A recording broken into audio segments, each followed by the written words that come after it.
Hello' friends, আকৌ এটা নতুন মিনি ব্লগলৈ আপোনালোক সকলোকে স্বাগতম জনাইছোঁ। আৰু মই বৰ্তমান ডিউটি সময়ৰ লগতে অলপ নামচাই ৰোডৰ ফালে ওলাই আহিলোঁ আৰু ইয়াৰে ৰাস্তাৰ কিনাৰ এটা আবেলি সময়ৰ অতি সুন্দৰ পৰিৱেশ আহক দেখুৱাই আছোঁ।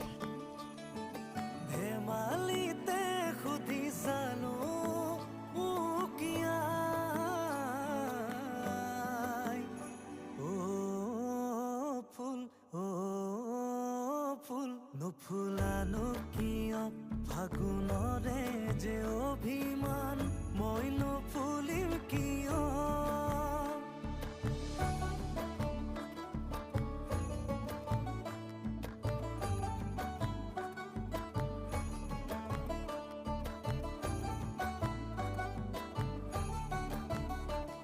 এ ধূলি